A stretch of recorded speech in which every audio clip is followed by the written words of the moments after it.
예, 저희는 계속해서 예레미야를 통해서 이스라엘 주변 국가들 열방, 이방 백성들의 멸망에 관한 예언의 이야기를 다루고 있습니다. 그리고 각각의 그 조그마한 소국들인데 작은 이 국가들이 그 안에 멸망에 대한 어떤 나름의 타당한 이유들, 원인들, 하나님 보시기에 그들이 멸망할 수밖에 없는 이유들을 이제 몇 가지 쭉 그 국가들마다 대표적인 게 있습니다. 그래서 앞에 큐티 본문을 참고하시면 모압 같은 경우는 자신의 스스로의 용맹함들을 자랑하죠. 스스로 전사라, 스스로 용사라 이야기하며 모압의 자신의 강대함, 자신들의 스스로의 그 힘있음에 대하여 그 교만에 관한 이야기들로 인해서 멸망할 것에 대한 이야기가 모압에 관한 이야기였고, 어제 읽으신 본문에서는 암몬은 뭐를 의지하죠? 재물을 의지합니다. 재물. 그리고 그 재물 가운데에서 자신들이 스스로 깊은 골짜기도 있고 스스로 편안함 가운데 있는데 이 지독한 자기 평안이 그들의 멸망의 이유가 되기도 합니다. 그리고 오늘 에돔이라고 하는 국가의 멸망의 이유는 오늘 본문 7절에 등장하는 것처럼 지혜에 관한 이야기였습니다. 스스로 자신의 지혜에 걸려 넘어가서 스스로 자만함으로 자신이 속아 넘어가 있는 상황, 바로 자신들의 지혜에 의해서 자기 발등을 찍게 된 이야기들이라고 보시면 될 것 같아요. 즉 여러분, 모압도 암몬도 에돔도 하나같이 자기들 안에 멸망의 이유가 될 만한 것들은 한마디로 이야기하면 그 국가의 대표적인 자기 우상들이었다라고 보시면 됩니다. 모압은 힘을 의지했습니다. 암몬은 재물을 의지했고요. 그리고 에돔은 자기 지혜를 의지했습니다. 그리고 달리 말하면 우리들 안에, 또 저와 여러분 안에 그리스도로 인해서 우리 안에 구원의 은혜가 임하시기 전에는 우리가 의지할 만한 것들이기도 합니다. 나의 힘, 또 내 안에 어떤 재물들, 또는 내 안에 자기 경험과 지혜들. 만약에 우리 안에 그리스도의 은혜가 찾아오지 않았다면 우리 역시도 또 한 종류의 모압이고 그리고 암몬이고 에돔일 수 있었던 거지요. 자, 그러면 여러분, 성경은 그 에돔의 지혜가 어떻게 될 것이냐라고 하는 것을 지금 예언하고 있잖아요. 7절을 다시 한번 읽어보도록 하겠는데요. 여러분께서 7절 한번 읽어주시기 바랍니다. 함께 합니다. 시작.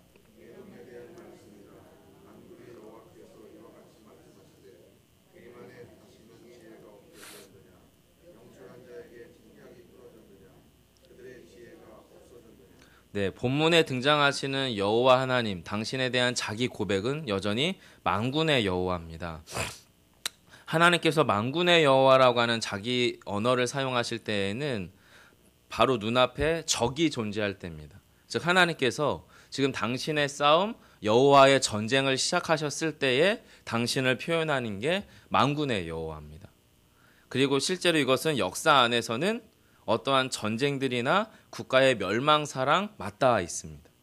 즉 오늘 본문 에돔에서도 하나님은 당신을 바로 만군의 여호와로 누군가와 전쟁을 시작하신 전쟁의 신으로 임할 것에 대한 이야기를 하고 있고, 그 상대 국가는 에돔입니다.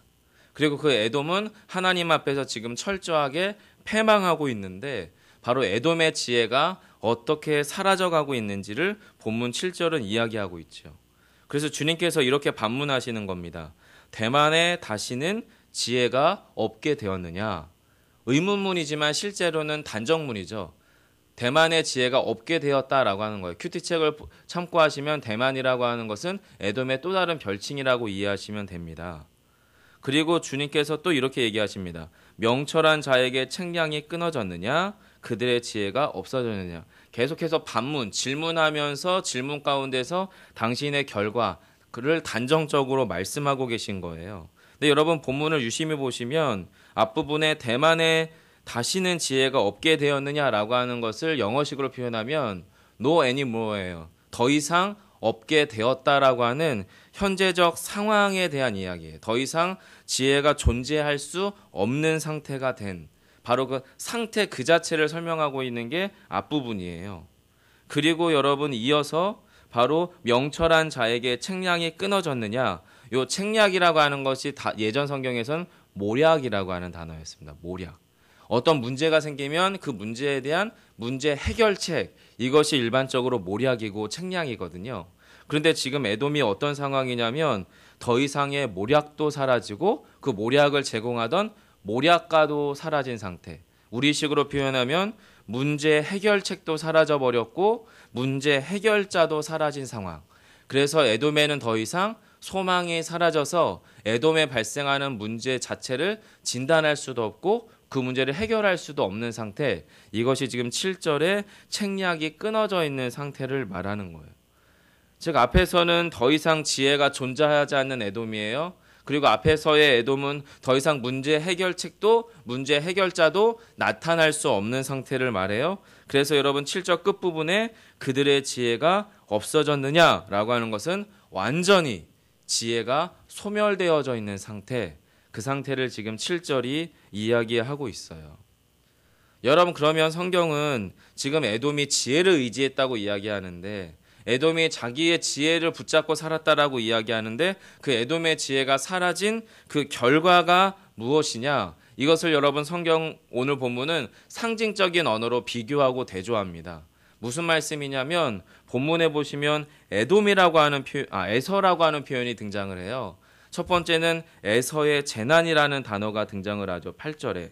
그리고 또 아래로 쭉 내려가시면 에서의 옷이라고 하는 상징적인 언어가 등장을 합니다. 그리고 그거랑 무엇과 무엇이 대조되냐면 여호와의 뜻 그리고 여호와의 계획이라고 하는 말이 대조가 되고 있어요. 즉 오늘 본문을 여러분이 이해해 나아가실 때에 에서의 도대체 재난은 뭘까? 에서의 옷은 뭘까라고 하는 이해를 가지고 반대로 여호와의 뜻, 여호와의 계획은 무엇일까? 이것을 비교해서 이해하시면 좋습니다. 8절 보도록 하겠습니다. 에서의 재난에 관한 이야기인데요. 8절 함께 읽겠습니다. 시작.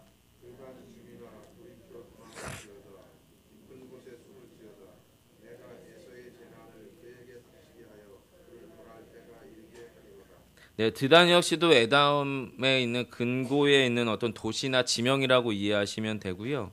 지금 이렇게 하나님이 선언하시는 거예요. 돌이켜 도망해라. 뒤도 돌아보지 말고 도망가라. 깊은 곳에 숨어서 꼼짝하지도 말아라. 왜냐하면 하나님, 내가 스스로 하나님이 당신의 의지를 표명하는 게 내가라고 하는 단어죠. 내가 에서의 재난을 그에게 닥치게 하여 그를 벌할 때, 바로 에돔을 벌할 때가 이르게 하겠다라는 거예요. 그럼 여러분 여기서 본문이 말하는 에서의 재난이라고 하는 게 뭐냐? 에서에 관한 이야기들이 여러 군데가 등장을 하는데 이 에서라고 하는 말의 또 다른 별명이 뭐죠? 에서가 야곱의 형이잖아요. 에돔입니다. 에돔. 원래 에서의 또 다른 별칭이 에돔이에요. 왜냐하면 에서가 이 몸이 날 때 어떻게 했냐면 매우 붉었다라고 해서 에돔이라는 별명을 가지고 있었던 것이 원래 에서였고 바로 지금 에돔이 에서의 후손입니다. 자, 그런데 이 에서의 재난에 관한 것을 오바냐라고 하는 선지자가 자신의 성경 6절과 7절에서 이렇게 표현합니다. 에서의 재난인데요. 6, 7절 제가 읽어드릴게요. 에서가 어찌 그리 수탈되었으며 그 감춘 보물이 어찌 그리 빼앗겼는고 너와 약조한 모든 자들이 다 너를 쫓아 변경에 이르게 하며 너와 화목하던 자들이 너를 속여 이기며 내 먹을 것을 먹는 자들이 내 아래 함정을 파니 내 마음에 지각이 없음이로다. 오바냐가 지금 에돔을 진단할 때에 에돔 가운데 찾아온 에서의 재난, 이 에서의 재난을 뭐라고 표현하냐면 수탈당했다. 그리고 빼앗겼다라고 이야기합니다. 자신들의 보물을. 그리고 7절에서는 배신당했고 자신의 지각이 없어진 상태다라고 이야기를 하는 거예요. 그래서 에돔과 약조했던 사람들이 자신들을 등을 돌리고 배반했고 화목했던 자들이 그 에돔을 속여먹고 이겼고 그리고 먹을 것들을 같이 먹었던 자들이 에돔의 식구와 같았던 자들이 자신들의 에돔 발밑에 함정을 파서 그들을 어떻게 해요? 해하였다라고 이야기하는 것이 오바냐가 말하는 에서의 재난이에요. 즉 에돔이라고 하는 국가가 역사적으로도 에서의 재난을 경험함으로 말미암아 가까운 누군가들에 의한 배신 또 자기의 지혜에 자기 발등이 찍히는 상황들로 인하여서 멸망당하게 되는 상태, 이것을 성경이 말하는 에서의 재난이다라고 볼 수 있다라고 하는 거죠. 그리고 어쩌면 저와 여러분 가운데에서도 예수 그리스도께서 우리 안에 영생과 또 천국의 영원한 약속이 되기 전에는 우리가 우리의 문제 해결책을 우리 안에서 찾았겠죠. 그리고 문제 해결의 방식들이 나를 통해서만 제공된다라고 이야기하는 자기 지혜와 자기 경험을 우리 역시도 의지할 만할 것이었습니다. 하지만 우리 안에서는 더 이상 무엇이 없습니까? 그런 나의 지혜, 나의 능력으로만 살아가는 인생이 아니라 하나님의 은혜가 우리를 살아가게 하심에 대한 믿음, 고백, 이것들이 사실은 우리를 살게 한다라고 하는 거죠. 즉 저와 여러분의 삶에서도 그리스도가 오기 전에는 에서의 재난이 우리를 감싸고 있었던 인생이라고 볼 수 있다라고 하는 거예요. 그리고 9절과 10절은 존재 자체가 사라지는 에서의 옷에 관한 이야기를 하고 있습니다. 9절과 10절 한 번 더 같이 읽어볼까요? 함께 합니다. 포도를 거두는 자들이 내게 이르면 약간의 열매도 남기지 아니하겠고 도둑이 오면 그 욕심이 차기까지 멸하느니라. 그러나 내가 에서의 옷을 벗겨 그 숨은 곳이 드러나게 하였나니 그가 그 몸을 숨길 수가 없을 것이라. 그 자손과 형제와 이웃이 멸망하였은즉 그가 없어졌느니라. 예, 이어서 보시면 여러분 9절 역시도 앞에 8절처럼 에서의 재난에 가까운 수탈 그리고 여러 가지의 빼앗김의 상태들을 9절이 이야기하고 있고요. 이어서 10절이 지금 이렇게 이야기합니다. 하나님이 또 등장합니다. 그러나 내가 당신의 의지를 표명하여서요. 내가 에서의 옷을 벗겨 그 숨은 곳이 드러나게 할 것인데 바로 에서의 옷을 벗긴 상태가 무엇, 역사적인 사실 무엇과 연결되냐면 10절 후반절이죠. 그가 그 몸을 숨길 수 없을 것이라. 이어서 그 자손, 형제, 이웃이 멸망하였은즉 그가 없어졌느니라. 에서를 없게 하는 것, 에돔을 없게 하는 것, 그를 없어지게 하는 게 무엇이냐면 그 자손, 형제, 이웃이 어떻게 해요? 소멸되는 상태다라고 하는 거예요. 즉 에서의 옷이라고 하는 것이 자신의 몸을 감싸고 있는 그 어떤 관계나 사회적 어떤 연결책들인 것 같아요. 즉 에돔을 감싸고 있었던 무엇이 사라지는 겁니까? 자손들이 사라지고요. 형제가 사라지고요. 이웃들이 사라짐으로 말미암아 에돔을 보호하고 규정하고 있었던 모든 관계들이 어떻게 해요? 끊어져 있는 상황. 그래서 어떻게 해요? 에돔이 실제로 온몸이 붉은 어린아이처럼 아주 알몸 상태로 적나라하게 드러나지는 상태.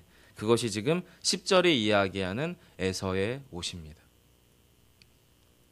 저와 여러분의 삶 가운데에서 예수 그리스도를 통해서 우리는 무엇을 깨닫기 시작을 하냐면 내 삶에도 주님 없었다면 에서의 재난이 찾아올 수 있는 존재였다는 것.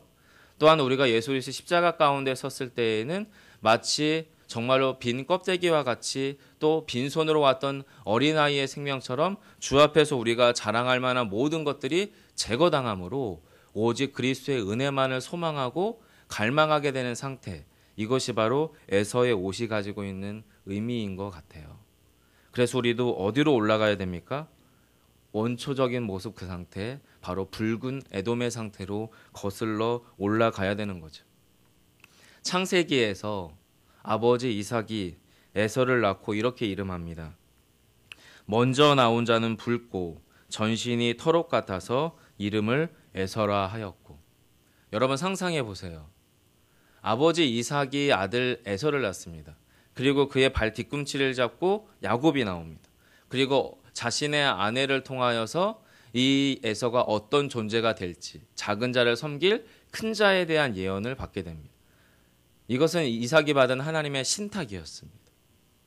그리고 그 아들이 어떻게 자랄까 이삭은 아마도 주목했겠죠. 근데 의외로 놀라운 것은 야곱은 가정 안에서 매우 소극적이고 조용하고 어쩌면 심지어는 무능력해 보이는 상태로 성장했다면 에서는 그 당시에 변방에 가장 유명하고 힘 있는 사냥꾼으로 성장합니다. 이삭의 눈으로 봤을 때에는 아무리 봐도 어릴 적에 야곱이 에서를 섬기고 있는 상태였고 에서는 야곱을 부리고 있는 상태였거든요. 여러분 우리가 지금 이 본문이 성경이 저와 여러분 가운데에서 이런 상징적인 언어들을 가지고 우리의 영적 상태와 영적인 존재가 어떠해야 됨을 설명하고 있다고 하는 걸 여러분이 꼭 좀 이해해 주시면 좋겠습니다. 저와 여러분이 어쩌면 이삭의 아들 에서와 같은 삶을 추구할 수 있었다는 거예요. 예수 믿기 전에는. 무엇을 추구하는 겁니까? 힘을 추구하는 거죠. 세상의 지혜와 자기 경험들을 추구하는 거죠. 그리고 앞에 있는 모압과 에돔과 같은 재물이나 그 어떤 힘들을 추구할 수 있었던 거죠. 그런데 하나님이 당신의 백성 안으로 찾아왔을 때에 만군의 여호와 심판하시는 하나님, 전쟁하시는 하나님으로 우리 안에 설 때에 우리는 이 땅에서 에서적인 삶을 추구했던 우리였는데, 그런 우리에게 하나님이 보이시는 건 뭐냐면 에서의 재난을 인간의 존재 안에 쏟아부으시고, 그리고 에서의 옷을 벗겨버림으로 말미암아 우리가 하나님 앞에서, 그리스도 앞에서 얼마나 무기력하고 무능력하고 오직 그리스도만을 의지할 수밖에 없는 존재임을 철저하게 깨닫게 하신다는 거예요. 반면에 우리 안에 연약함들을 고백하는 그들을 하나님은 어떻게 하냐면 살리시고 돌보시겠다고 약속하세요. 그게 11절이에요. 내 고아들을 버려도 내가 그들을 살리리라. 내 과부들은 나를 의지할 것이라. 누구만 하나님을 의지하지 않습니까? 누구만 하나님이 돌보시지 않습니까? 하나님 필요 없다고 말하는 에돔 땅 가운데 고아 아닌 존재들이라고 생각한 사람, 과부 아니라고 생각했던 존재들은 너희들이 생각하는 자기께에 자기가 속아 넘어갈 것이라고 하는 이야기를 하는 거예요. 그러면서 12, 13절에서 그 심판이 반드시 일어날 것에 대한 필연성을 이야기합니다. 그래서 하나님이 스스로 자기에게 맹세하세요. 13절이에요. 읽어드릴게요. 여호와의 말씀이니라. 내가 나를 두고 맹세하노니, 보스라는 에돔의 수도입니다. 보스라가 놀램과 치욕거리와 황폐함과 저주거리가 될 것이요 그 모든 성읍이 영원히 황폐하리라. 지금 여러분 7절부터 12절 사이에서 하나님이 스스로 당신의 전쟁의 신으로 나타나셨어요. 그리고 나서 에돔이라고 상징되어지는, 에돔이라고 하는 역사적 어느 한 도시국가를 향하여서 당신이 상징적인 언어로 자신의 에돔의 먼 조상이었던 에서라고 하는 존재의 상징적인 영적인 언어를 가지고 이 에돔이 실상은 에서의 재난에 속한 자이고 에서의 옷을 입고 있는 존재들인 것을 여실하게 깨닫게 할 것이고, 그것이 당신이 행하시는 심판이라는 거예요. 그리고 이 심판은 반드시 임할 거라는 거죠.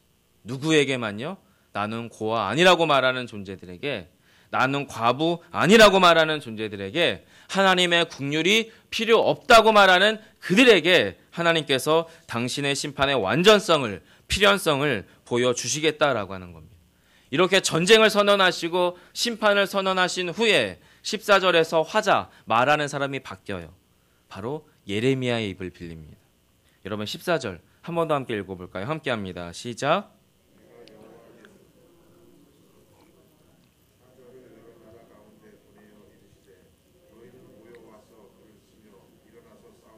네, 내가 여호와에게로부터 오는 소식을 어떻게 해요? 들었다라고 표현합니다. 이 들었다라는 단어가 뒤에서 또 어떻게 변경되는지 여러분이 좀 유심히 보시면 되는데요. 이러고 나서 예레미야가 이제 자기에게 임한 신탁을 이야기하고 있는 거예요. 그래서 15절에서는 무기력해지는 에돔에 관한 이야기, 16절에 보시면 여러분 자만에 의해서 스스로 속아 넘어가는 에돔에 관한 이야기를 합니다. 그래서 여러분 16절 중간에 이렇게 돼 있어요. 스스로 두려운 자인 줄 여김. 왜 자신을 두려운 자로 여겨요? 자신은 세상에서 가장 지혜로우니까. 모든 국가들 가운데에서 모든 문제의 해결자가 될 수 있으니까. 그리고 에돔은 다른 모든 도시 국가들 안에서 무엇인가 문제 해결책을 제공해 줄 수 있는 지혜가 샘처럼 마르지 않고 항상 솟아나왔던 국가였으니까. 그런데 그랬던 그들의 지혜가 어떻게 해요? 자기 발등을 찍는다는 거예요. 내 마음의 교만이 너를 속였다. 그리고 너희가 스스로 높았다는 그곳 가운데에서 끌어내려질 것이다. 그리고 17절에서 이야기하는 게 뭡니까? 철저하게 참담하게 멸망한 에돔을 통해서 그 멸망된 폐허를 바라보며 사람들이 두려움 가운데 빠지게 될 것에 관한 이야기를 하세요. 그러면서 그 멸망에 대한 필연성, 이것이 소돔과 같을 것이다. 그것이 18절의 이야기이고 19절에서는 뭐라고 선언하시는 거냐면 하나님의 신탁에 대한 자기 선언이에요. 나와 같은 자가 누구냐? 나와 더불어 다툴 자가 누구냐? 내 앞에 설 목자가 누구냐? 한마디로 없다. 그 얘기를 지금 하고 있는 겁니다. 그러면서 예레미야가 자신이 들은 이야기, 여러분 보시면 14절에서 내가 여호와께로부터 오는 소식을 들었다. 그리고 들은 소식을 통해서 에돔에게 뭐라고 얘기하냐면 보라라고 이야기하고 나서 20절에서 여러분 본문에 하고 싶은 이야기를 합니다. 본문 20절 한 번 더 읽어보겠습니다. 시작. 그런즉 에돔에 대한 여호와의 의도와 대만 주민에 대하여 결심하신 여호와의 계획을 들으라. 양떼의 어린 것들을 반드시 끌고 다니며 괴롭히고 그 저소로 황폐하게 하지 않으랴. 여러분 본문 20절을 유심히 보시면 에돔에 대한 하나님 여호와의 의도 그리고 대만 주민 이것이 동의어라고 말씀드렸어요. 에돔에 관하여 결심하신 여호와의 계획에 대해서 어떻게 해요? 들으라라는 거예요. 누구처럼요? 예레미야가 여호와의 말씀이 임했을 때에 들은 것처럼 지금 저와 여러분 가운데 우리의 에서였던 삶을 에서의 재난과 에서의 옷을 우리 안에서 벗기실 그 여호와를 직면하기 전에 저와 여러분에게 무엇이라고 얘기하는 거냐면 여호와의 의도, 이 의도가 뭐냐면 7절에 등장하는 모략입니다. 에돔의 모략을 듣지 말고 여호와의 모략을 들으라는 거예요. 에돔의 문제 해결을 듣지 말고 내 안의 문제 해결책을 듣지 말고 여호와 하나님의 문제 해결책을 들으라는 거예요. 그래서 여호와 하나님의 참 뜻이 뭔지 너의 영혼으로 하여금 알아들어 먹으라. 그 얘기가 지금 20절이에요. 언제요? 멸망하기 전에.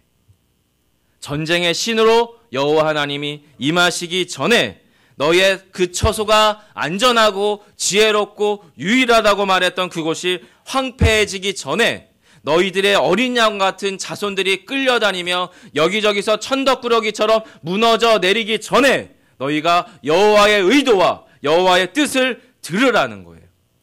그렇게 함으로 당신이 어떻게 해요? 다시 너희를 구원할 기회를 나에게 달라라고 하는 주님의 구원의 메시지예요. 여러분 가장 슬픈 것은 뭔지 아십니까? 구원의 길이 들려도 깨달을 수 없는 비은혜의 상태입니다. 말씀을 들어도 말씀이 말씀으로 들리지 아니하고 말씀이 나의 영혼의 폐부를 찌르지 않는 그 순간이 가장 치명적인 위험한 순간이에요. 내 안에 은혜가 아니라 비은혜가 은혜 아님이 가득 차 있음을 전혀 깨닫지 못하고도 내 삶이 전혀 문제의식을 못 느껴요. 왜냐하면 나는 여전히 에돔이거든요. 내 안에는 여전히 자기 지혜가 존재하거든요. 내 안에는 여전히 자기 문제를 해결할 수 있는 수단이 내 안에 존재한다고 확신하다 보니까 오늘 하루를 살아가는 게 전혀 문제되지 않는데 문제는 뭐냐면 그 상태가 하나님의 은혜가 필요하다는 것을 전혀 자각할 수 없다라는 거예요. 에돔이 가지고 있는 가장 치명적인 멸망의 원인은 은혜 없음이었고 그 은혜 없음을 전혀 깨달을 수 없는 상태였습니다. 그것이 지금 저와 여러분 가운데 여러분의 영혼과 또 우리의 영혼 가운데 쓰디쓴 울림으로 다가오는 거고요. 은혜의 실마리로 하나님께서 저와 여러분 가운데 제공하고 있는 겁니다. 말씀을 맺겠습니다. 저희가 과거적 에돔이었던 것, 에서의 재난이 우리의 이야기이고 에서의 옷을 제거당하는 것이 우리의 현실일 수밖에 없었던 저희들이 예수 그리스도 앞에 설 때에서야 비로소 우리는 그것들을 어떻게 해요? 자각하게 될 것입니다. 그리고 그리스도께서 스스로 그 재난을 덮어 쓰셨습니다. 그리고 그리스도께서 그 에서의 옷을 당신이 지어 입으셨습니다. 그리고 저와 여러분을 죄 없다, 의롭다, 당신의 백성이다, 당신의 양이다 라고 삼으셨습니다. 그 구원의 자리로 여러분의 영혼을 다시금 올바르게 세워가시기를 소망합니다. 그리고 그 가운데에서 오늘 하루도 내 안의 지혜, 내 안의 모략이 아닌 여호와 하나님의 지혜, 여호와 하나님의 의도, 여호와 하나님의 뜻 안에 살아가시는 저와 여러분 되시기를 간절히 소망합니다. 기도하겠습니다. 아버지 하나님, 수천 년 전 어느 한 작은 도시국가의 멸망의 이야기는 그것이 단지 성경에 글귀로 적혀 있을 때에는 흘러가는 그저 그런 이야기지만 그 이야기에 담겨져 있는 영혼의 이야기에 귀를 기울일 때 그것은 우리에게 찾아와 우리의 이야기가 됨을 고백합니다. 예수 그리스도를 만나기 전에는 에서의 당할 재난이 우리의 재난이었으며 에서의 옷이 제거당함이 우리의 삶의 이야기였겠지만 그 모든 것들을 친히 그리스도께서 감당하심으로 이제 더 이상 에서의 재난도 에서의 옷의 제거당함도 우리의 이야기가 아님을 고백드립니다. 그 놀라운 은혜가 오늘 하루도 우리의 심령을 가득 채우므로 주님을 바라보며 주 안에서 여호와의 의도와 여호와의 뜻 안에 머물러 살아가는 우리 모두가 되게 하시기를 간절히 소망하며 예수님 이름으로 기도합니다. 아멘. 하늘에 계신 우리 아버지여